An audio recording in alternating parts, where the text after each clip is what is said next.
Hello and welcome to A Day with the Cart Driver. We are now up to the fall 2015 season. I'm Scamp. And I'm Day. And we're continuing our look back, and fall 2015 has arguably one of the biggest anime of the decade. Oh, I guess so, yeah. Yeah, One Punch Man. Yeah. It's definitely like top 10. Yes. And you know what? I'd even be willing to go so far as to say it's probably top 5. Possibly. I'd say like 5th, but yes. Yeah. Yeah, because things like Attack on Titan, I think, are much bigger. But I see it brought up a lot, and like tons of people outside, like even people outside of anime fandom who like maybe watch 3 things have seen this. I've seen this. I think it's run on a lot of streaming platforms as well. Yeah.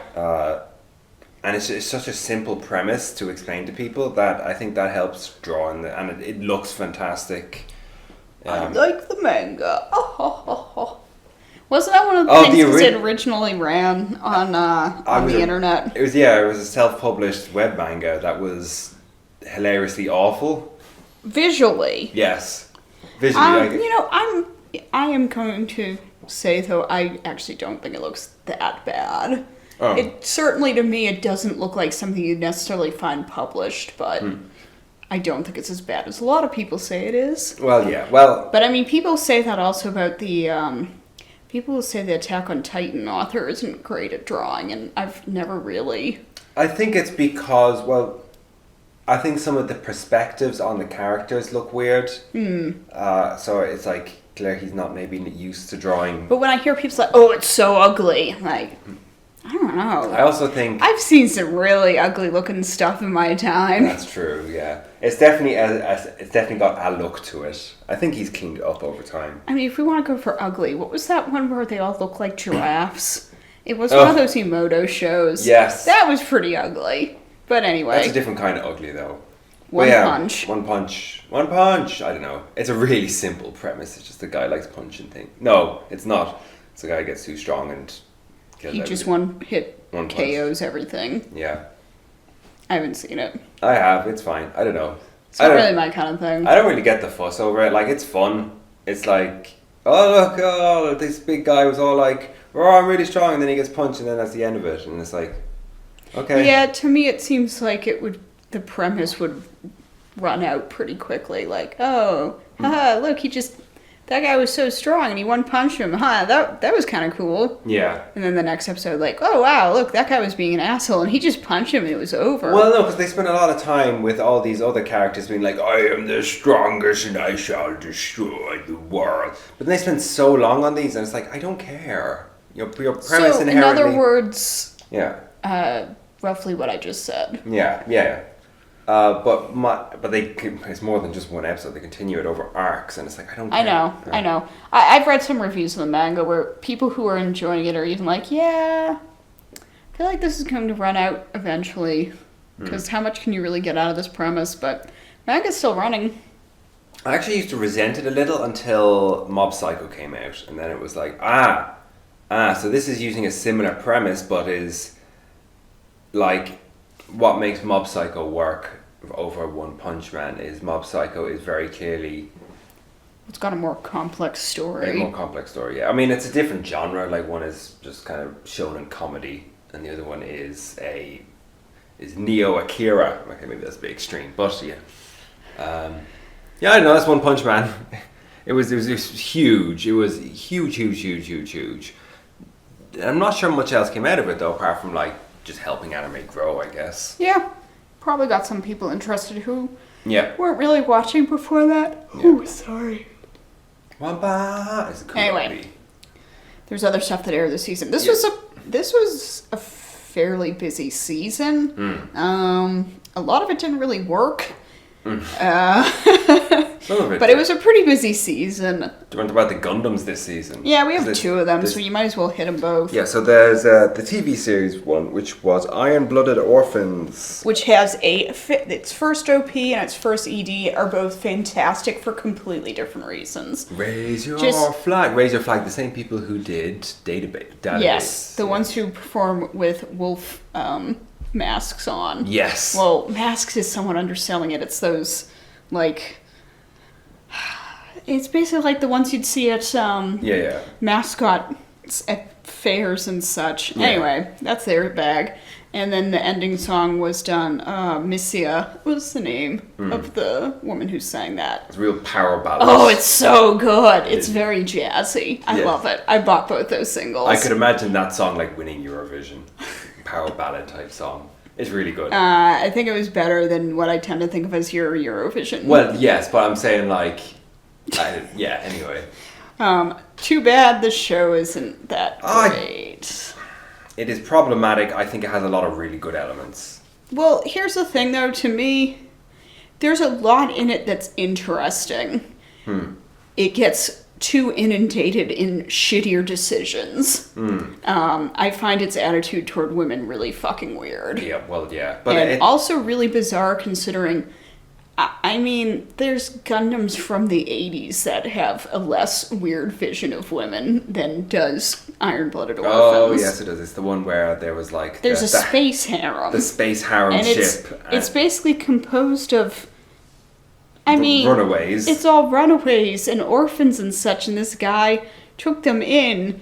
And impregnated them all. Yeah, pretty much. It's weird as hell. And then they're like, this guy is the ideal man. Yeah. It's weird. And one of the characters is like, oh, this guy has been capable of taking care of his found family, and that's something worth emulating. Yeah. And it's like, what? He's boning them all, dude. Like, he took in some of these women when they were 12. What the fuck? But like the concept of this group that the Iron-Blooded Orphans, all those kids who started, basically set up their own private military force, basically. I mean, it's a mercenary group. And just they know no love, and they just have to rely on each other, and they're trying to figure out their way through life, and he's trying to figure out how to be a good leader. Oh, yeah. I think all of that is really well done. Oh, yeah, but I also think that a lot of it's crappier decisions in terms of, how it handles some of the characters, and some of the plot points it introduces is such that I find it unwatchable. I find a bunch of the aspects of it incredibly creepy and weird. I did end up having to stop watching it by the time season 2 came around. Which is disappointing because, again, I liked a lot of the elements. One of the things that really stuck with me was where you find out early on that, well, all these orphans, they're illiterate. Almost none of them know how to read, so they can't read manuals, so they've all gotten, biological modifications so that they just link directly physically with the system, to the point of like a prong gets stuck in the back of their neck because they couldn't pilot otherwise because they're completely illiterate. Yeah, and not only that, but like the marks that because they've got these kind of like spinal things, and when other people see them, it's like, oh, you're basically a slave child. Yeah. Because it starts out with, there's this, they're on Mars. It is a mercenary group, and at first they're all essentially child slaves within that group. Yeah. And they range in age, like the oldest one is, I don't know. Like 16. Yeah. I'd say Orga's like 16, yeah. It's a little hard to say because he looks on the older side, but I don't know if he's supposed to be like 20 or if he's supposed to be. I'm an anime kid who's 16. I think he's 16. Anyway, so he's on the oldest edge, and then some of them are like 6. Yeah. It's some of them even who pilot robots are barely 10. Yeah. And so, I was really frustrated with this show. Yeah, because there's so much good things about it. It has so much potential, but I can't recommend it to anyone. What were the name of the 2 kids? Cookies and... Oh, there's Biscuit, and he has the sisters Cookie and Cracker. Yes. There's good things about this show. There were some fantastic names in this show. Yes. But it's crappier elements definitely bogged it. This was also, I think this may have been the season, it was around right here where I realised that. So this is not Universal Century Gundam, this is Alternate Universe. There's no connection to anything else. We did get a Universal Century Gundam this season as well. Yeah. Which was the OVA, actually I think it might have been net release first of all. It was. It was. That's how. Yeah. Didn't we watch it on like Daisuke or something? I thought you only watched one episode, did you? When I say we, I mean that we. The royal we. No, I meant both of us. I didn't finish watching this, but I'm pretty sure.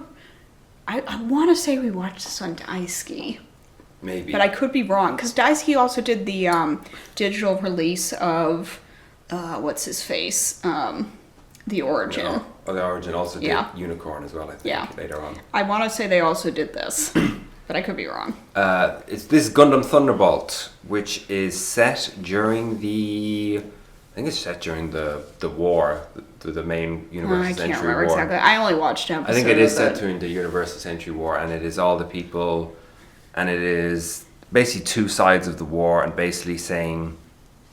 It is miserable. It's so grim. It is so miserable. It is probably the grimmest that has happened in Gundam since Victory. Yes. Very successful at doing what it set out to do, but it is a difficult watch. It's basically the argument is that you cannot keep your humanity in war. If you try, you will either lose your body or you lose your mind. And the only way you can do it is to just give up your humanity. Yeah. Like one character quite literally just chops off all his arms and legs. Because a lot of the characters on one side are... they're in a special unit where they've all got... Yeah. They're all using prosthetics because they lost limbs. Yeah, but there's a bit, like later on into this... Because it's only like 4 episodes. The whole thing is barely more than an hour long. There's one scene where one of the guys decides that, like, in order to beat the guy on the other side, he's going to chop off his remaining arm. And it's just... And, like, it was a decision on his part to get rid of his humanity completely. Meanwhile, there's a woman who he loves who's looking at him like, I can't believe you've done this, basically. People lose their minds as the show goes on. It's fairly clear that like one of the characters on one side, the guy who's the ace pilot, is like, he is an ace pilot because he has no humanity anymore. It's a grim one. It is great music. Great. It's a bit chaotic. There's like a combination between opera and jazz and all sorts. I think it works. It works. At least an episode I watched. Yeah, it also is. It looks incredible as well. Like really, really striking visually. There's some first-person mecha scenes as well where they're trying to track one of these because there's a lot of like chaotic jazz music. So as the mechs fly around, I'm waving my arms around. You can't see, but yeah, it is. It is really, really good. I enjoyed it a lot, but maybe enjoyed is the wrong word. It is a miserable, miserable experience. Gundam Thunderbolt. You know, and I can definitely recognize that it is an excellent piece of anime. However, it's not as good as, say, like War in the Pocket is still my... And both things are quite similar in that they're like, you know... I would say I don't think War in the Pocket's nearly as bleak. That's my point. Is like they're both thematically similar, but Gundam Thunderbolt like really just goes in like this is a miserable experience for everyone involved in the war, whereas they both kind of give you this image of, both War in the Pocket and Thunderbolt give you this image of what it could be like without the war, as well as the kind of naivety of expecting what war is. But Thunderbolt is just more miserable. It shows you far more misery as a result of it all. Whereas I feel a lot of War in the Pocket is almost, they don't even need to show you a lot of it. It's like the line is like, oh, it's just a hamburger at the end. It's like a lot of the misery in War in the Pocket is just kind of it's implied.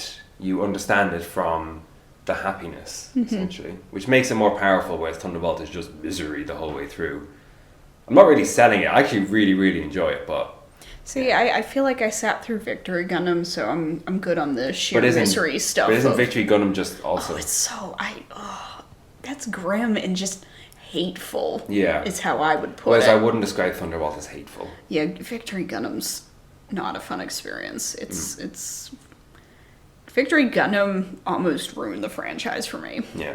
Where Thunderbolt only hates war. We need to move along. Okay. We're at 15 minutes and we haven't gotten anything else. Let's talk about something that is also... Well, I mentioned Victory Gundam hates It was a very hateful thing. This wasn't a hateful thing, but it did have a really bizarre outlook on... Oh, I don't know how to put it. The Perfect Insider, which, by the way, was a fantastic name once you actually figured out what the hell it was talking about. Yeah, that is... But my God, this is a show that's like, actually, being a serial killer is cool because it means you're just rejecting, the cast of society and going against it. And isn't this person cool? Which, after, I'll say about halfway through, I did have my sort of feeling of, I don't know where this is going. I'm not so sure about this, but even I was a little taken aback at the fact that we cap it with, this serial killer is cool, actually, and admirable. Yes. So The Perfect Insider involves a woman who committed a couple of murders when she was in her late teens, and she is now confined on an island in a research facility where... Because she's also a genius. She's a complete genius. So when I say confined in a research facility, it's not like she's a test subject. It's so that she can continue to do scientific work, basically. And then, something happens, she's been murdered. Okay, but how was she murdered? No one goes in there and everything is logged. Ooh, so what was it? And it was very much, it's ideas about genius and what people should be allowed to do if they're really smart were very weird. Just a weird outlook. Very strange outlook. And this ran in No Automata, and it had a fantastic OP. Yes. I know I said that about something else, but this one was really good. This one, put it this way, when I put out a call on Twitter to say, what's a really great OP to a show you don't actually like, this was, I think, the most popular response. Yeah. It's like this and Kokoku. Yeah, no, who was the author of this also wrote? Oh, I don't know. I don't remember. Anyway, weird show. Do you want to know my great joke I made about it while watching it? Yes. The main character's like, I really like this genius lady. I think I'd be perfect inside her. Moving along to other things that... Was there a second Automata show this season? I don't remember. No, I think that was it, actually. I take it back. And speaking of female geniuses who are not people we'd like to be around, God. The corpse buried at Sakurako's feet, which was released as Beautiful Bones. I'm convinced because there was the TV show in America, Bones, which did quite well and fell along similar lines. I was looking forward to this. This is about a sort of genius woman who solves murder mysteries and is really into smelling bones, as I recall. Yep. She's a little strange. And, you think, okay, well, sounds a little bit different. And you go into the show expecting a character who totally doesn't actually exist in the show. Because as it turns out, Sakurako is a petulant fucking toddler. And it has to be reined in by her assistant, who is a 16-year-old boy. So I was like, haha, fuck this show. So it's basically Gosick?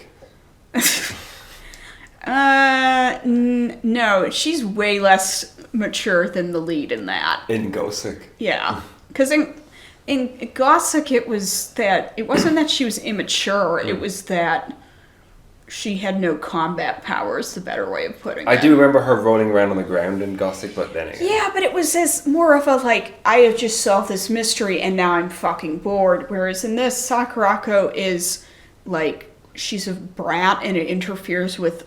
She throws a fit because she shows up at a murder scene and... the police are like, wait, who are you? What? No, you can't touch the body. What? Stop. And she throws a temper tantrum, which is not really what you see in Gossip. Okay.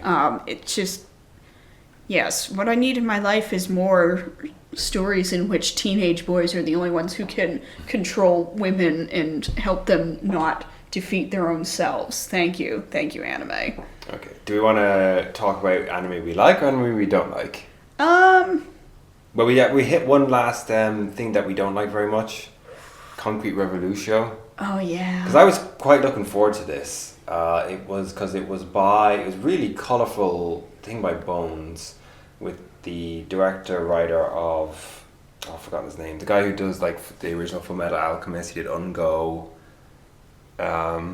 Oh, I can't think of his name. Yeah, but he's done stuff I've really liked before, and this looked like this weird, colourful kind of. And Ango is fantastic. This vaguely like superhero-y thing, and then it was just kind of stupid. I just remember watching the first episode and having this feeling across the episode that I was like, this doesn't seem very good. Yeah. Am I missing something here? The And after it ended, I remember turning to you and saying, was it just me or was that bad? And you're like, no, that wasn't very good. No.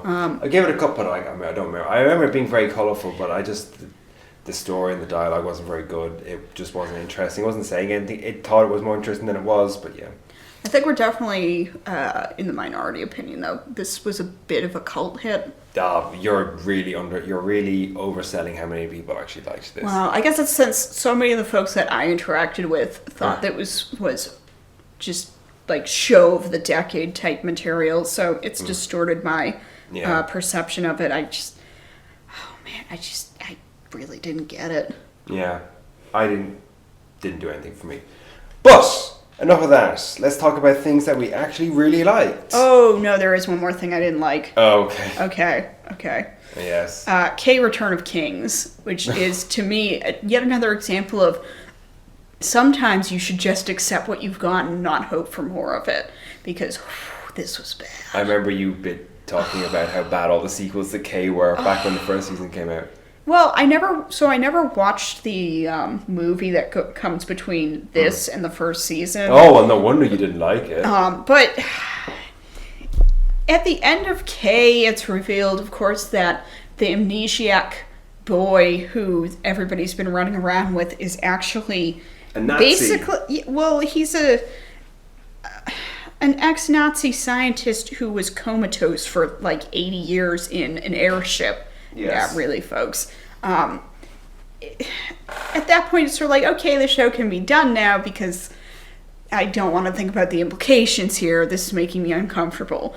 So, with K Return of Kings, to now have him in full possession of all of his memories and faffing about in Japan, it's like, folks, this is really, really uncomfortable, and I'm not okay with this. You're not examining any of the sort of moral complications involved in this thing, but which is too bad because the main villain group in this is called Jungle, and it's all in caps, and they're really into chaos. They just like screwing things up and driving other people crazy, and they're great. There's 3 of them, and I loved them. Well, maybe not the lead of it so much. He was a little boring, but his little hench people were great. Was it Kuki Miuria voices a like super angry boy who's about 10 years old and has a scythe. Okay. Which is like, this is good. And there's also a bummed out priest who drinks too much, which is also great. Anyway, but it's, oh god. There was not enough material for 12 or 13 episodes. I forget which it was. You know, we're talking out of the whole run. There were probably 3 or 4 episodes that really worked. So, I'm not touching K again. Okay. But yeah, let's talk about anime we like instead. Okay. So it's just Okay. Osomatsu-san. Yeah, it's alright. Osomatsu-san was like, this is a weird one. This is a remake of a show from the 60s.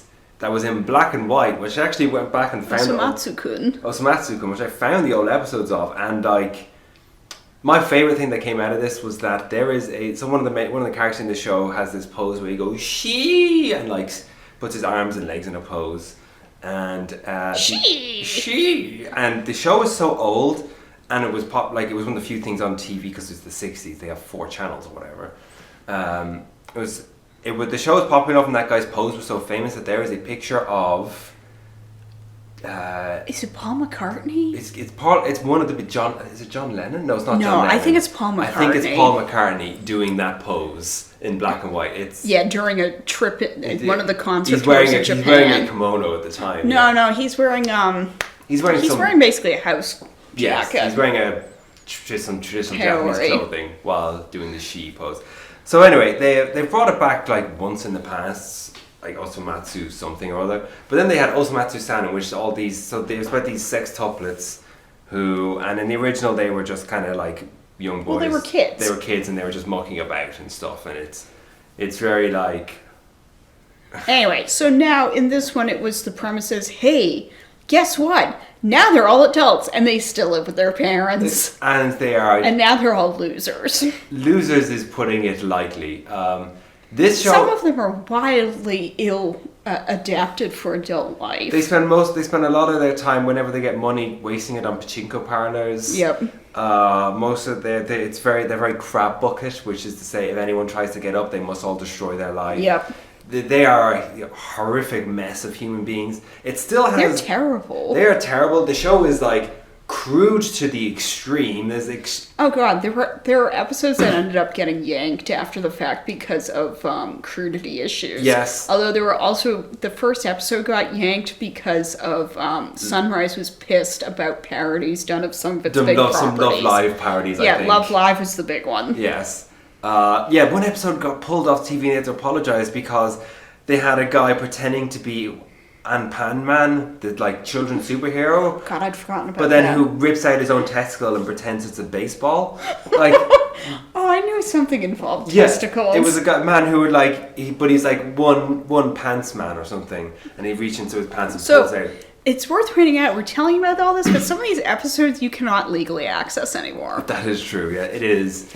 And it's sold ridiculously well. It's one of the biggest successes sales-wise of the decade. It was, and I said, by the way, so the show's got this real cartoony art style. It hasn't changed. It basically didn't change visually apart from just extreme colours. Well, it's color, yeah. Yes, but it's colour now. But it's still the same cartoony thing. This blew up with Fujoshi just went fucking nuts for Osomatsu-san.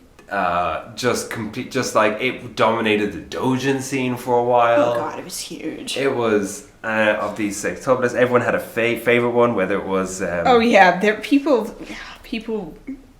they supported one over the others. Oh, this thing was wild.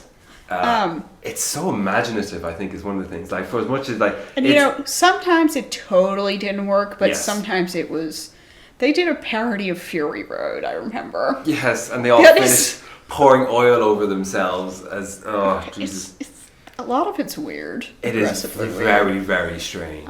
But I have to say, as huge as it was, it feels like it came and went. But I think that's partly because the second season really didn't do well. Yeah, second season, I think it was just... It kind of had worn out its shtick. After a while, it's like, these characters are terrible and you watch them for so long, it's like, you're just terrible people. It got by for as long as it did because of how imaginative it was. Yeah. Just inventive. Yeah, it should not have gotten... Because it was 2 25-episode seasons, wasn't it? I mean... they couldn't keep it going for 50 whole episodes. I don't blame them for making more, considering what I just... Oh, God, I mean, it printed money. I don't blame them at all. I don't know, maybe they should have just done a movie. Yeah. I don't know what they do a movie of with that thing. But, I don't know, but another 25 episodes was too much. Yeah. Wild show, but... I don't think I thought you didn't finish watching it. I didn't finish. I watched... Instead of watching the whole thing, I watched like clusters of episodes. Oh, okay, yeah. I was much more willing to skip. If I started watching an episode and it didn't do anything for me, I think I was a little more willing to be like, I'll watch the next one instead. Yeah. Yeah, that's it. It was a hell of a show. Very weird. Same faces. And I don't think it did as well abroad, but I think it did okay, but I think it did quite well for it streamed on Crunchyroll. I think it did. There was no way in hell it was going to do as well abroad. No, it lacks the. I mean, it's too weird looking. Also, again, it's just the levels that it reached in Japan were not something that things get to really outside of Japan, unless you're like Attack on Titan. Yeah, basically. But yeah. And then we have a bunch of shows, otome game adaptations with a bunch of cute boys. That's not true. Oh. Only one of these is. Oh, is And there's only 2 shows you're talking about. Well, there's 2, yes. So, Dance with Devils, which I loved. Which I watched I love Dance with Devils. Actually, instead, you know what's really the similarity here? What? They're both musicals.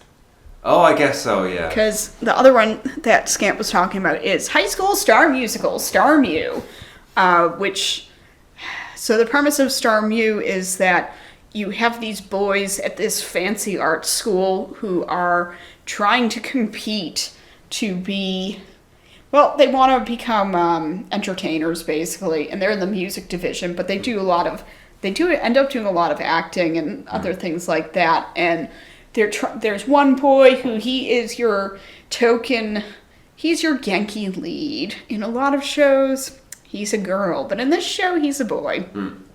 And he's kind of daft, and he's really enthusiastic, and he's really not as skilled as anyone else, but there's just something about him. They accepted him into this fancy school.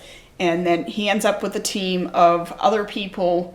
There's 4 other boys, and they don't necessarily get along, but of course they come together over the course of the season. It's hard to say exactly why I liked it. It just worked really well. Cute boys. It's the characters for the most part are pretty unmemorable, but it was light entertainment. I don't watch a lot of these sorts of shows, so it worked for me. Oh yeah, carry on. The one thing I do remember, this had a more intense confession scene than most shows ever do, but it also capped it off with the person who was basically being confessed to being like, "You're my precious friend too." And I was like, I'm not surprised, but anyway, but Dance with Devils was the one I liked even more.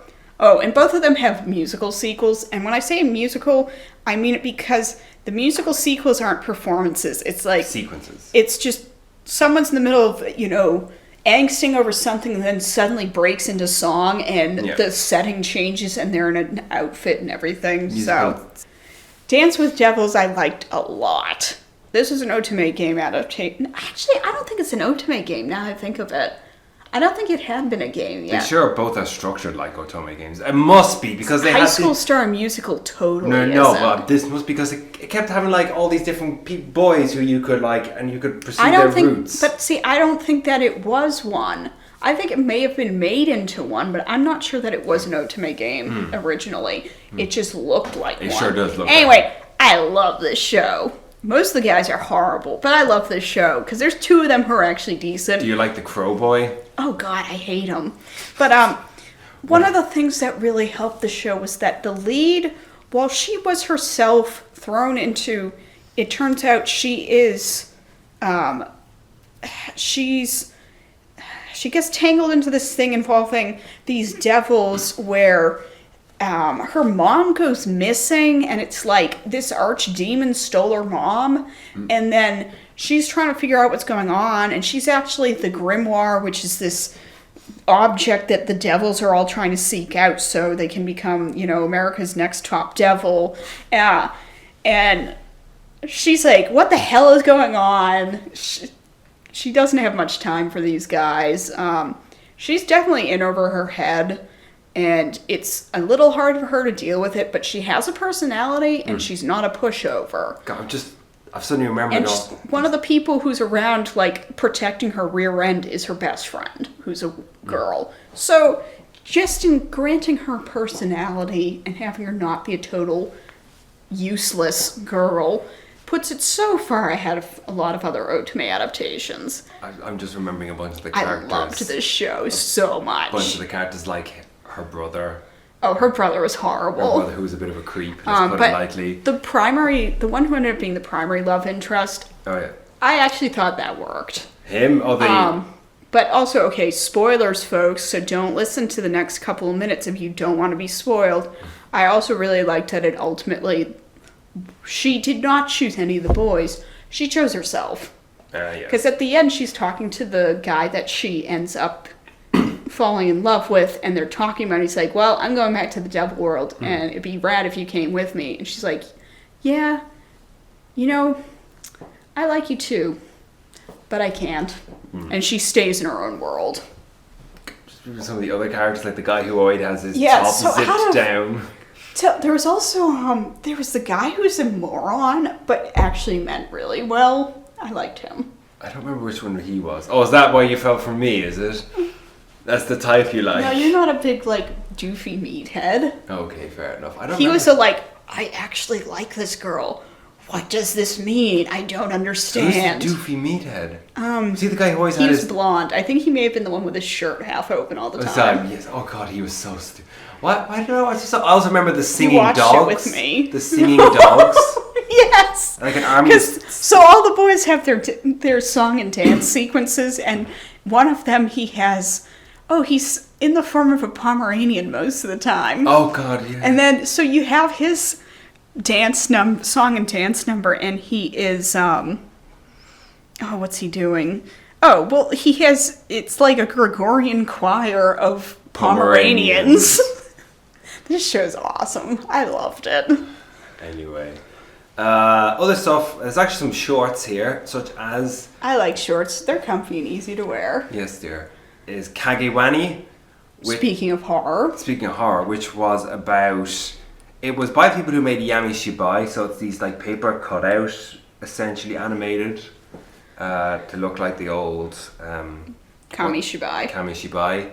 And this was about creepy, scary monster stories, basically, but with a bit more of a connecting plot, kind of reoccurring characters. Yeah, there's a like paranormal investigator who is, it's about him, yes. And he's looking into these strange occurrences, and he has a tragic past which involves the titular Kagewani, which is a terrifying monster. Basically translates as like shadow crocodile. Yes. This thing is scary as hell. Yeah. It is this shadow creature that it can get, as long as there's light, it can get you. Yeah. If it's completely dark, it can't, but if it's light, it can get you, and what it does is that it attacks your shadow. It is scary as hell! The show in general is actually like pretty decent. Really effective at being a horror story. There's a second season. Unfortunately, the second season they tried to they crammed in a bunch of elements at the start of it that didn't really. They tried to like really emphasize the plot a bit more, and it was just kind of stupid. But the one of my tweets was favoured by them of me being excited about them. Oh really? By the Kagewani official account. That's kind of cool. And then unfortunately the plot got worse after that. I felt kind of bad. But yeah, I actually like enjoyed this one. There was a while there where we kept referring to any like creepy noise we heard as like, oh, it's a Kagewani. Yeah, oh god, Kagewani are... Ooh, man. The other short I'd like to talk about is Annie Torre X, which I'm saying because here I am holding a dumb... I saw it. No, no one saw it. It was, Training with Hinako. Oh, yeah. Yeah, they basically did that, but with a whole variety of different types of girls. I only saw one episode, and it was with someone who was a Toonie goth girl, and she spent the whole time going like, if you do these sit-ups, you shall be able to vanquish the forces of evil. It's like, I must stop now for the pain in my eye, for the curse. And it was just like, as she's there sitting in just workout shorts. So you did like it? For the one episode I saw. Uh-huh. It's no dumbbell, but because it doesn't have muscle on Oni-chan, but I just saw one episode like that. Is bizarre, but look, if you're gonna get Loser or Taku to work out, then fair enough. Anyway.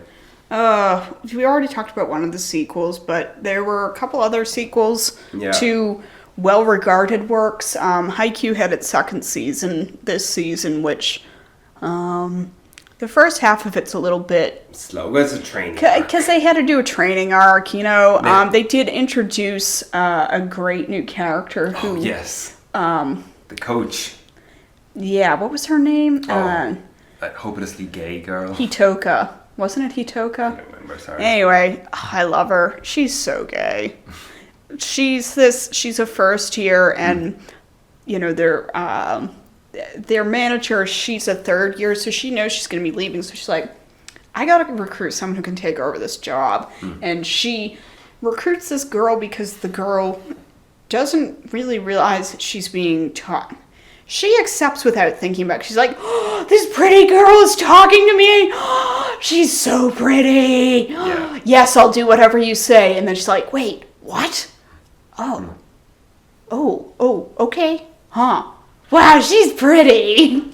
She becomes friends with like Hinata and yes, because they're very similar. Yes, she's a lot smarter, but she's she tends to be very dorky. Dorky, and she also gets very nervous quickly. Yeah, so she was great, but the first half of the season, it's just, you're watching a lot of training arc. And, you know, some of the, because it's in the wake of them having lost a huge match, and people are having this sort of like, oh, I was horrible and I screwed up, and feeling negative about themselves, but then also that affecting their ability to interact with each other, like particularly with Hinata and Angry Face there. Kageyama. Yeah. Kageyama. But it then ends like it. The second half's really good because they start getting into the matches. Yeah, and then you get the rematch between Oikawa and Hinata's class. Yep.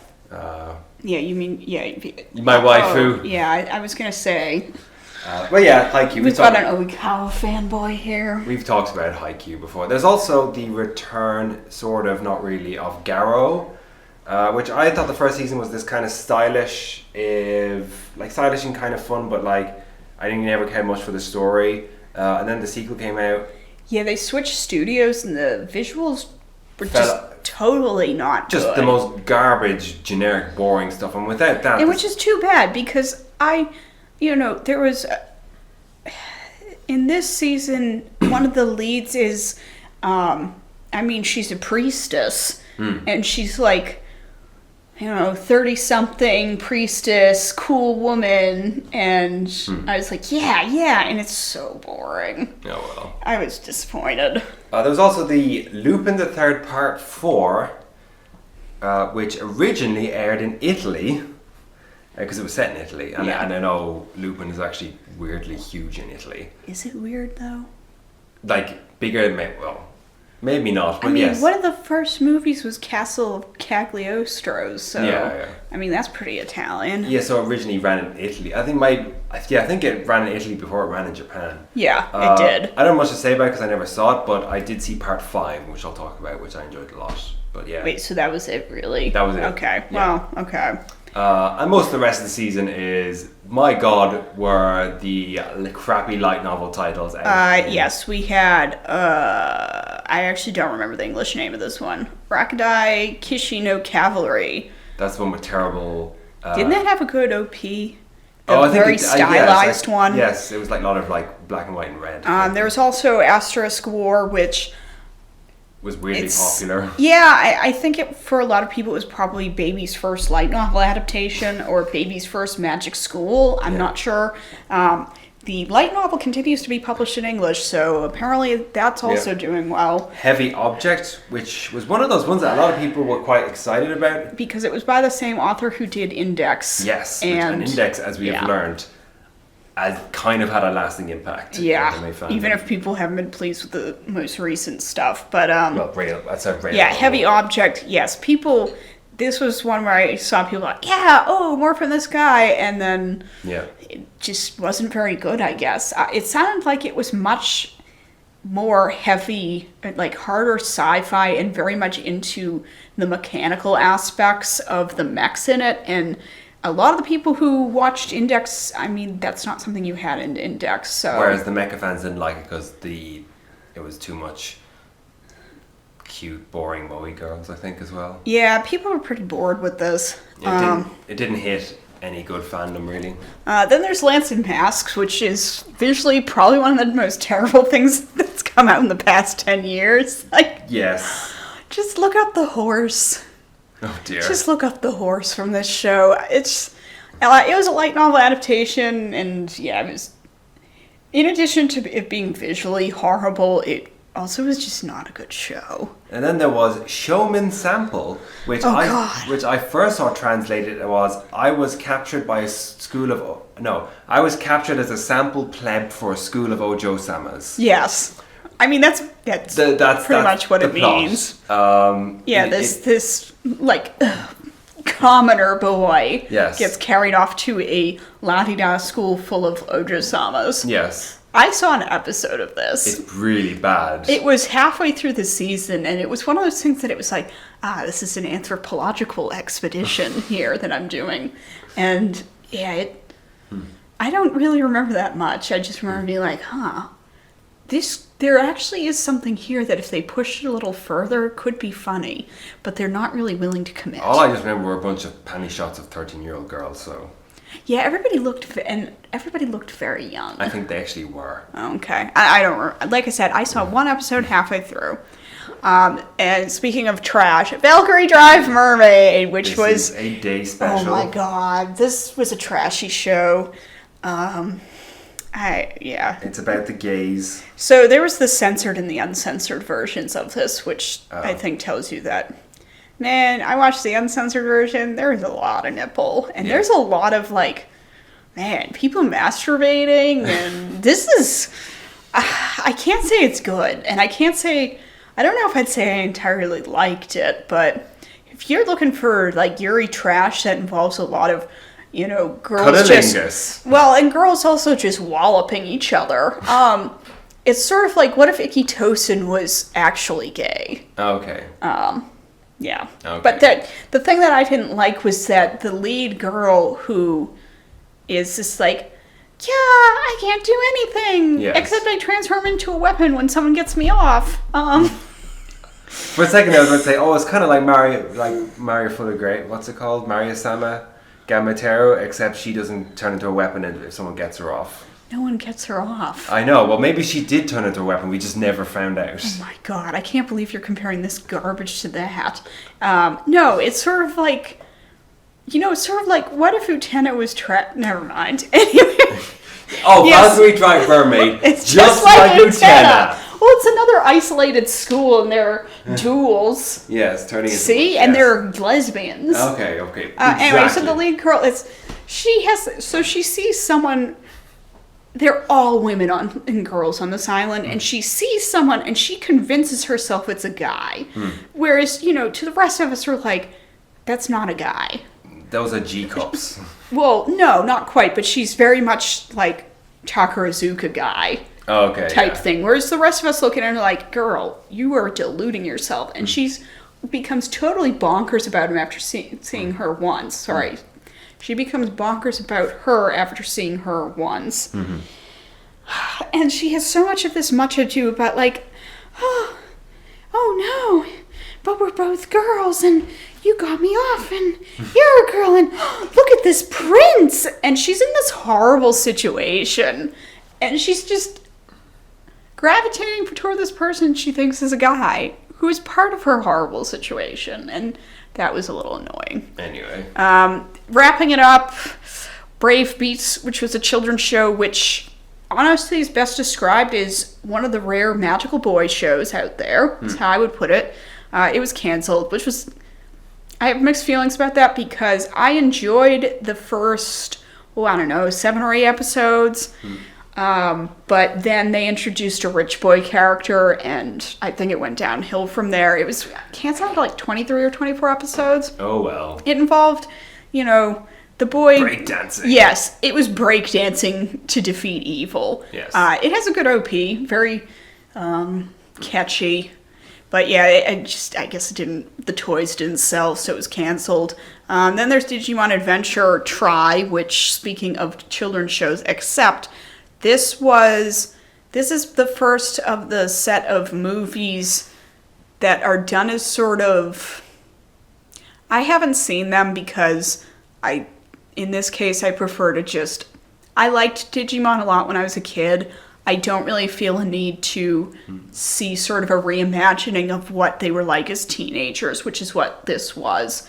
Because this is, to my understanding, is... alternate universe versus Digimon 02, which was the second season. But yeah, I don't know. Also, too, I felt like it was this very like, oh yes, we're doing a... How would I put it? Mature. Yeah, but not like a grim, dark mature, just a like, oh, this is for adults type. And again, I liked it when I was a kid. I'm okay with that having been it. And then we got speaking of movies, we had 2 movies that came out where...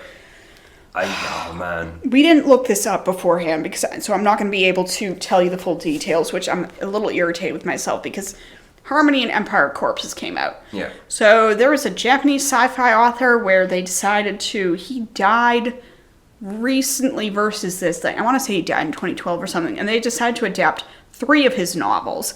And this was a very high-profile undertaking. All 3 of these movies were supposed to come out around the same time.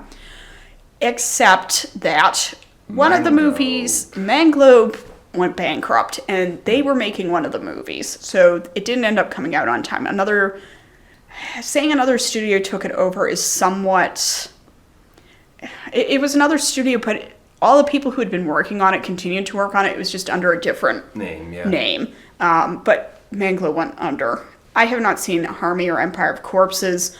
I don't think they were well received, though. None of these 3 movies. The third one was Genocidal Oregon, which I think was the best received, but even that it was...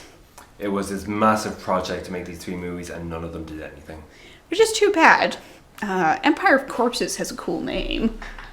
Yeah. But, that was the season. That was the season. So, busy season. What was your favorite? My favorite? Yeah.